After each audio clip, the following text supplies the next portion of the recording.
लंबे समय पहले एक गांव में विनोद और सावित्री नामक पति पत्नी रहते थे।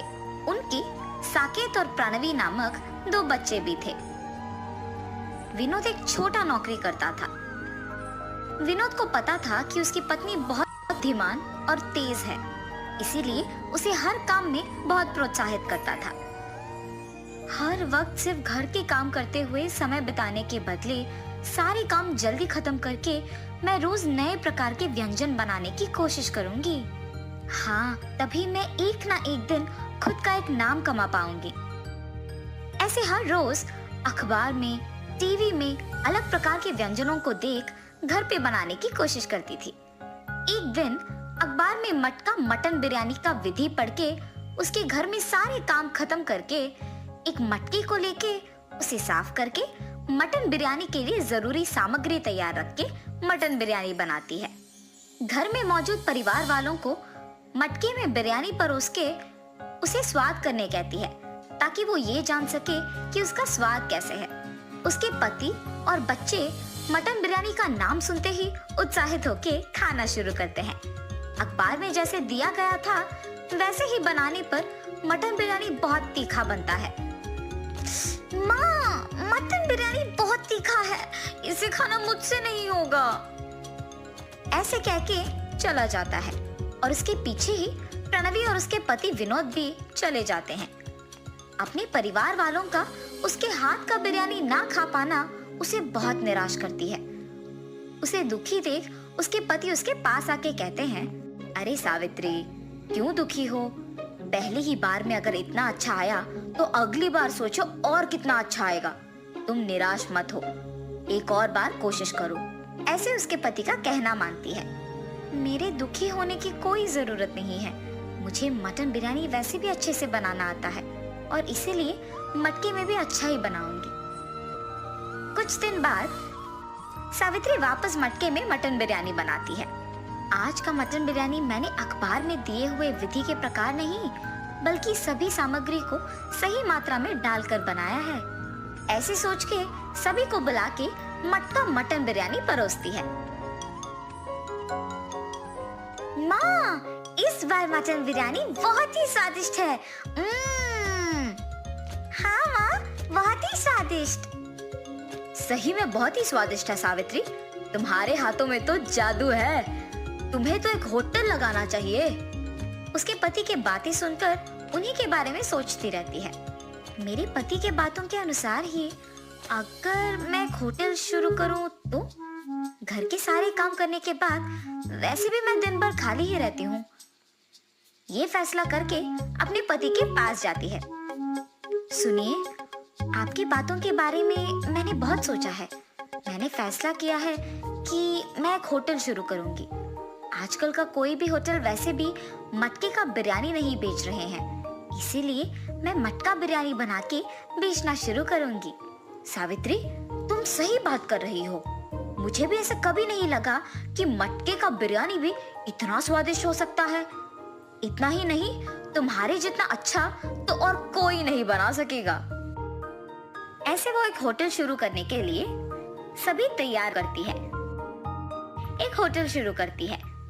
उस होटल को मटका मटन बिरयानी का बोर्ड लगा के बिरयानी बेचना शुरू करती है। जब वो मटका मटन बिरयानी बनाती है तो वो सुगंध उस तरफ से जाते हुए सबको आकर्षित करता है और मुड़ के देखने पर उन्हें वो बोर्ड दिखाई देती है, मटका में बना हुआ बिरयानी। मैंने तो ये कभी नहीं सुना। मटके में तो पानी भरते हैं ना, बिरयानी भी बनाते हैं क्या? पता नहीं यार, लेकिन सुगंध तो इतना अच्छा आ रहा है कि अभी खाने का मन कर रहा है। ऐसे कह के उस होटल को जाते हैं। होटल को आए हुए ग्राहक को वो गर्मा गर्म बिरयानी देती रहती है। मटका मटन बिरयानी मतलब हमने कुछ और ही सोचा, और ये तो बहुत ही स्वादिष्ट है। हाँ, मैंने भी इतना स्वादिष्ट बिरयानी अब तक नहीं खाया।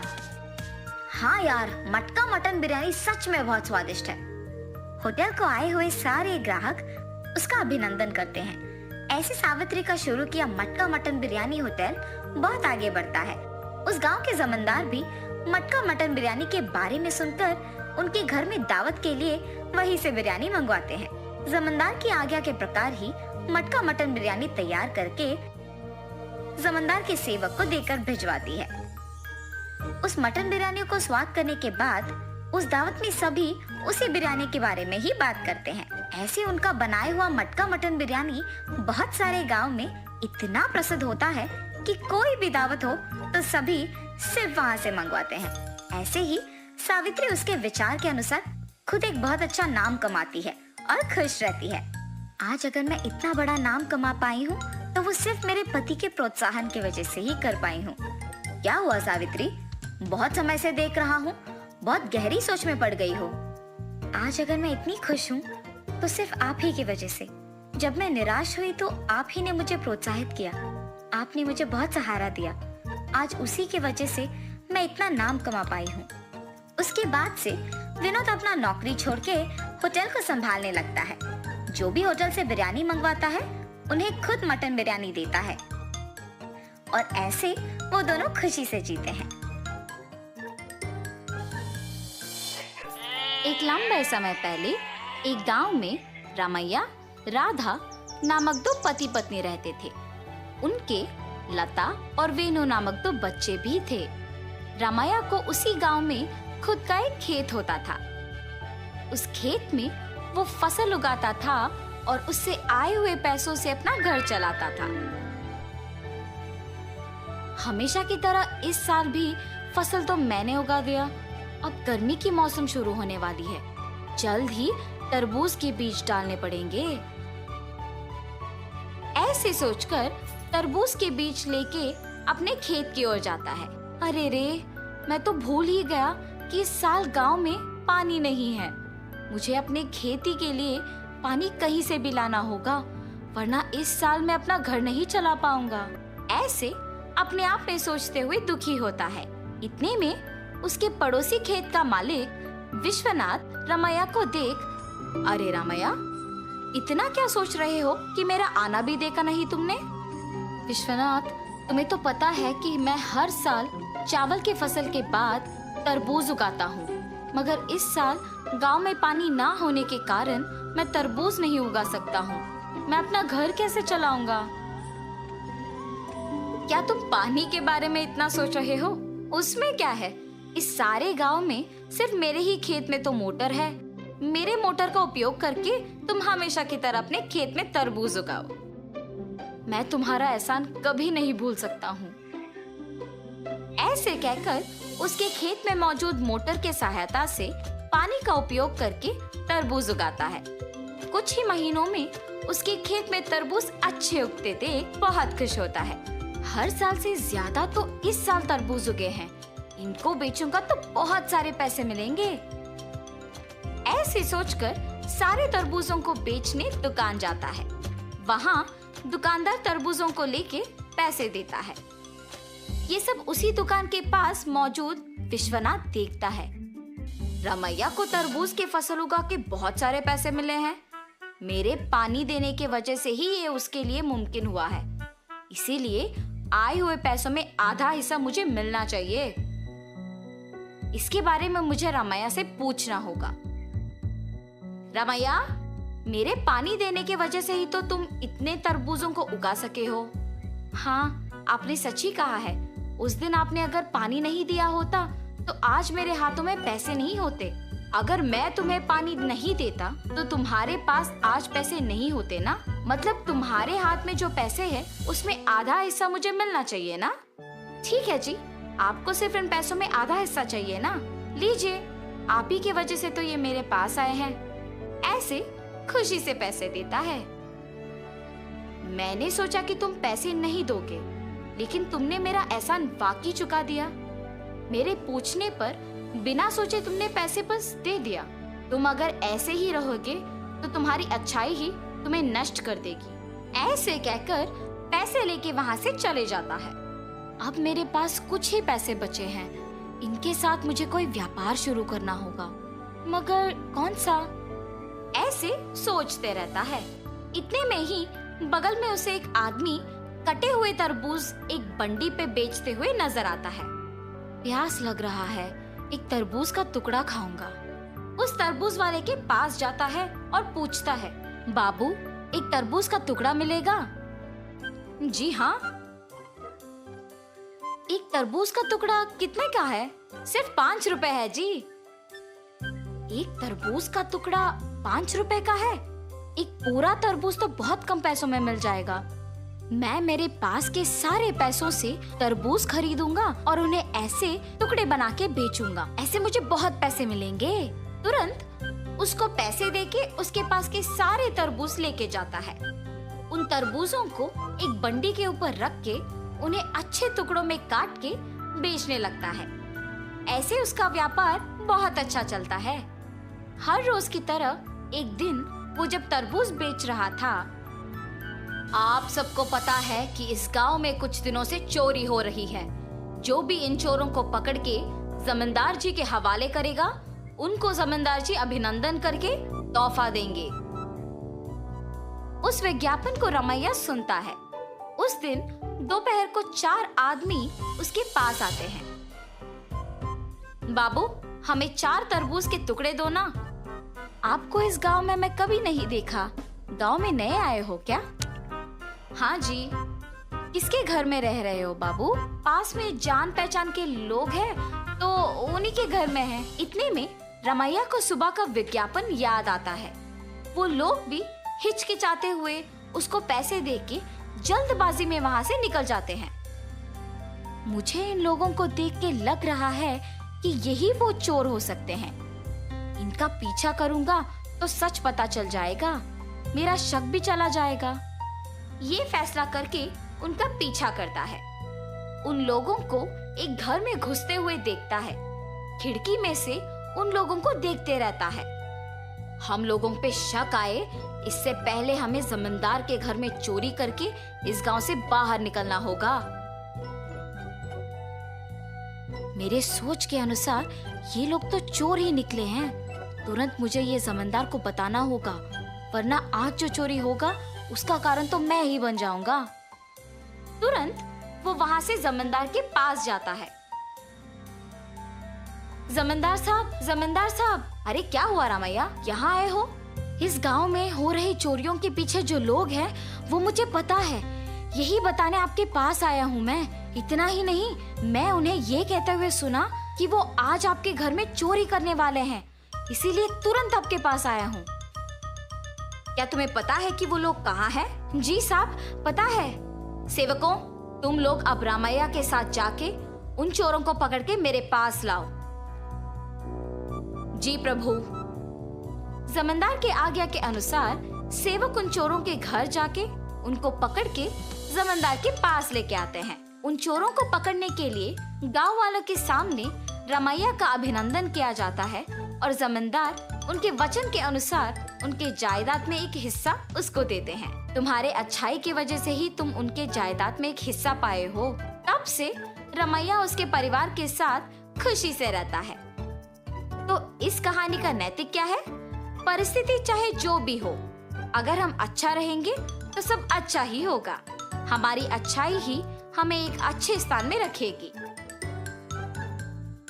एक लंबे समय पहले रामपुर नामक एक गांव में विश्वनाथ और मुकेश नामक 2 आदमी अगल बगल के घरों में रहते थे। विश्वनाथ उनका सरकारी नौकरी छोड़कर घर पे ही रहते थे और मुकेश एक बीमा एजेंट की नौकरी करते थे। मुकेश के नित्या और राजेश नामक 2 बच्चे थे। उनको बच्चों से बहुत प्यार होने के कारण वो उनके लिए सब कुछ लाके देता था। मुकेश को पौधों से भी बहुत प्यार था, इसीलिए वो उसके घर के सामने के बागीचे में अलग प्रकार के पौधे उगाता था। विश्वनाथ अकेले रहता था और इसी कारण उसे पता नहीं चलता था कि वो क्या करे और यूं ही दुखी रहता था। मैं ऐसे खाली ही पड़ा रहूंगा तो ऐसे ही सोच में पड़ के दुखी हो जाऊंगा, इसीलिए मुझे अपने आप को व्यस्त रखने के लिए कुछ काम करना होगा। ऐसे वो काम की सोच में पड़ जाता है। हाँ, अगर मैं अपने घर के सामने एक बागीचा बनाऊंगा तो उनमें अलग प्रकार के पौधे लगाकर उन्हें बेच सकूंगा और इतना ही नहीं, मेरा सारा वक्त पौधों को संभालने में ही जाएगा। ये फैसला करके वो पौधों को लाके उन्हें उसके घर के सामने के बागीचे में लगाता है और उन्हें बेचना शुरू करता है। उसके पास अलग प्रकार के पौधे मिलने के कारण सभी उसी के पास आके पौधे खरीदते थे। इसी कारण वो पौधे लाकर उन्हें वहाँ लगाता था। हर रोज सुबह मुकेश भी उसी समय में उनके पड़ोसी विश्वनाथ को पौधों को पानी डालते हुए देख चौंक जाता है और तब उसे विश्वनाथ का बागीचा दिखता है। मुकेश अपने पौधों को ज्यादा पानी डालने के कारण वो बहुत ही सुंदर दिखते थे, लेकिन विश्वनाथ उनके पौधों को बस जितना जरूरी था उतना ही पानी डालने के कारण वो दिखने में उतने सुंदर नहीं थे। मैं अपने पौधों को उनसे ज्यादा पानी डाल रहा हूँ, इसी कारण मेरे पौधे दिखने में बहुत हरा भरा और सुंदर है। ये सोचकर उनके पौधों को पानी डालकर वहाँ से चले जाता है। कुछ देर बाद मुकेश विश्वनाथ के पास कुछ लोग आकर उससे पौधे खरीद के जाना देखता है। मेरे पड़ोसी विश्वनाथ पौधों को कब से बेचने लगे? मुझे तो पौधों से प्यार है, इसीलिए मैं अपने नौकरी के साथ साथ ये काम भी कर रहा हूँ। और अगर मैं इन पौधों को बेचने लगूंगा तो इनसे ज्यादा मेरे ही पास पौधे बिकेंगे। हाँ, सारे लोग मेरे ही पास आएंगे। और उसके फैसला के मुताबिक ही अगले दिन वो भी अलग प्रकार के पौधे लाकर उसके बागीचे में लगाता है और विश्वनाथ के ही तरह वो भी उन्हें बेचने लगता है। उसकी सोच के ही अनुसार सभी लोग पौधे अच्छे दिखने पर मुकेश के पास आकर ही उन्हें खरीदते थे। मेरे सोच के अनुसार ही सभी विश्वनाथ से ज्यादा मेरे पास आकर पौधे खरीद रहे हैं, ऐसे खुशी से पौधों को बेचता था। हाँ, भीमा को बेचने के साथ साथ मुकेश पौधों को भी बेचने लगा है क्या? चलो अच्छा है, इस गांव में मेरे अलावा कोई और तो पौधों को नहीं बेचता था पहले, ऐसे विश्वनाथ सोचता है। उन दोनों का व्यापार अच्छा चलने पर दोनों खुश रहते हैं और ऐसे बहुत दिन गुजर जाते हैं। एक रात को अचानक एक भयानक तूफान शुरू होता है। अरे रे, इस डरावने तूफान की वजह से न जाने मेरे पौधों का क्या ही हाल होगा। हाय भगवान। ऐसे उसके पौधों के बारे में परेशान होते हुए मुकेश सोता है। सुबह उठते ही वो सबसे पहले उसके पौधों को देखने जाता है। पौधे सारे नीचे पड़े हुए और जड़ों से बाहर आके नष्ट हुए होते हैं। उन्हें देख मुकेश बहुत दुखी होता है। इतने में विश्वनाथ भी उसके पौधे देखने आता है। हम दोनों हर रोज सुबह एक ही समय में पौधों को पानी डालते थे, न जाने उनके पौधों का क्या हाल है। और विश्वनाथ के पौधे देखने जाता है। उनके पौधों को सीधे और अच्छे होते देख दंग रह जाता है। उनसे तो ज्यादा पानी मैं अपने पौधों को डालता हूँ, उनसे ज्यादा मेरे ही पौधे दिखने में अच्छे हैं, लेकिन मेरे ही पौधे नष्ट हो गए हैं और इनके पौधे तो सही सलामत हैं। ये कैसे मुमकिन हो सकता है? इस सोच में पड़ जाता है और निराश हो जाता है। शुक्र है कि मेरे पौधों को इस तूफान से कोई नुकसान नहीं पहुंचा। इन पौधों को सही मात्रा के पानी डालने के कारण ही ये इतने दृढ़ता से तूफान को सह पाए हैं। न जाने मुकेश के पौधों का क्या हाल है। अब वो देखता है कि मुकेश के सारे पौधे नष्ट हो गए और मुकेश को निराश होकर ऐसे बैठे हुए देखता है। बेचारा, शायद इसीलिए निराश बैठा होगा कि उसके पौधे सारे नष्ट हो गए। ये सोचकर अंदर चले जाता है। उसके बाद से सभी सिर्फ विश्वनाथ के पास से पौधे खरीद के जाते थे।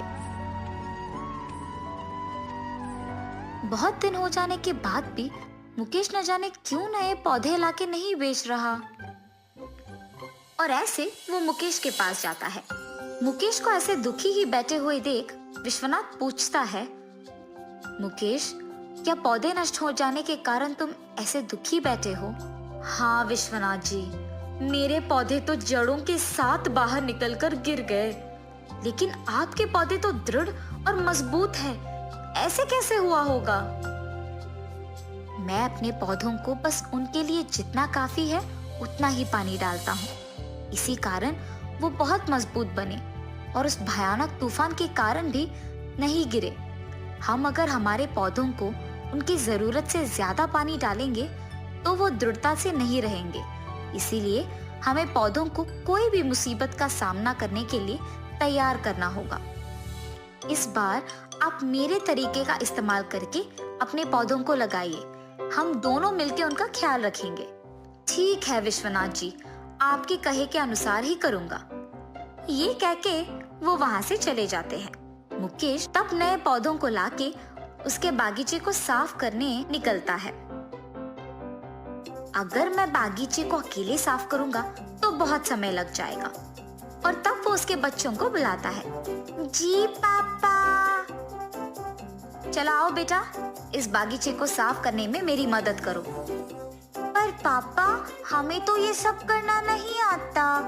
आप हमें सिखाइए और हम आपका कहाँ मानेंगे।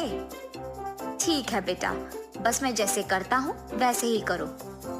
वो तीनों मिलके बागीचे को साफ करते हैं। ये सब देख विश्वनाथ जी, पौधों के मामले में ही नहीं बल्कि बच्चों के मामले में भी हमें यही करना है। उन्हें ऐसे बड़ा करना है कि वो कोई भी मुसीबत का सामना कर पाए। तभी वो सारा काम करना सीखेंगे। अगर लाड ज्यादा करेंगे तो जब उन पे मुसीबत का साया पड़ेगा तो वो कमजोर पड़ जाएंगे और उसका सामना नहीं कर पाएंगे। इसीलिए उन्हें भी दृढ़ और मजबूत बनाना होगा ताकि वो हर मुश्किल का सामना कर पाए। तब से मुकेश विश्वनाथ जी के सलाह के अनुसार बच्चों का और पौधों का अच्छा ख्याल रखते हुए उन्हें हर मुसीबत का सामना करने के लिए तैयार करते हैं और वो सभी खुशी से उनका जीवन बिताते हैं। तो इस कहानी का नैतिक क्या है? अगर हम इन पौधों को बच्चे समझेंगे तो इस कहानी से आपको ये समझ आएगा कि बच्चों को प्यार के साथ ही मुसीबत का सामना करने के लिए तैयार करना बहुत जरूरी है। अगर उन्हें कोई काम नहीं करने देंगे या सिखाएंगे नहीं तो वो भविष्य में अपने आप कुछ नहीं कर पाएंगे और मुश्किलों का सामना नहीं कर पाएंगे। इसीलिए उन्हें प्यार, अनुशासन और शिक्षण सब कुछ सही मात्रा में सिखाना जरूरी है।